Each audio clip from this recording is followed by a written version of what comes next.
to tip over and as it was going around, and then all of a sudden just ended up on site.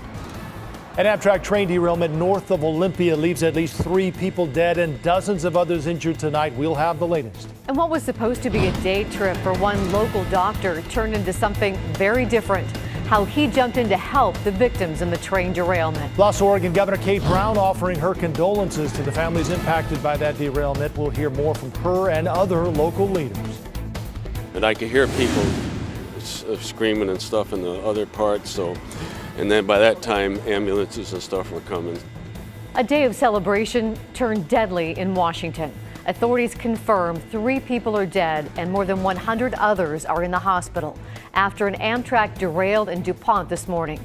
It was the very first run of a new Amtrak train route from Seattle headed to Portland. The Amtrak train cars hit 5 vehicles and 2 semi-trailers on the freeway below. Officials say no one in those vehicles was killed. There were 77 passengers and 7 crew members on board when this crash happened. At least 2 of the injured are in critical condition tonight, another 11 with serious injuries. KGW's Kylie Boshi joins us live now from the command center with the latest tonight. Kyle? Joe, indeed, a late update. Within the past hour, officials confirmed the death toll now stands at 3. Meanwhile, behind me, you can see the wreckage from this Amtrak train. Officials have brought in cranes to try and remove it from the southbound lanes. Officials say in all likelihood, southbound I-5 may not be reopened until tomorrow morning. Tragedy on the rails. An Amtrak passenger train bound for Portland derailed near Olympia early Monday morning. We are on the ground. This is the radio call from Amtrak shortly after the crash. Hey guys, what happened? We were coming around the corner to take the bridge over I-5 there, right north into Squally, and we went on the ground.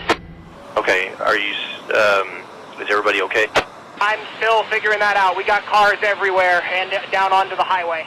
13 train cars jumped the tracks, some spilling off a bridge onto Interstate 5. The southbound lanes are closed indefinitely.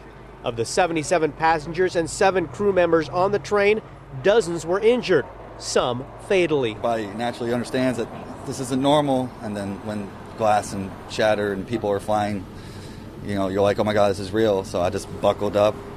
For some reason, something told me just to buckle up, and I did, and I got underneath my table, and at that point, I'm like, we're still moving, and anything can happen, and you start to see the roof kind of, peel, and you're just like, is this ever going to stop? It was the inaugural run of Amtrak Train 501. The train was running down a new bypass created to avoid slow curves when it unexpectedly jumped the tracks. Federal investigators are on scene, hoping to determine what went so terribly wrong.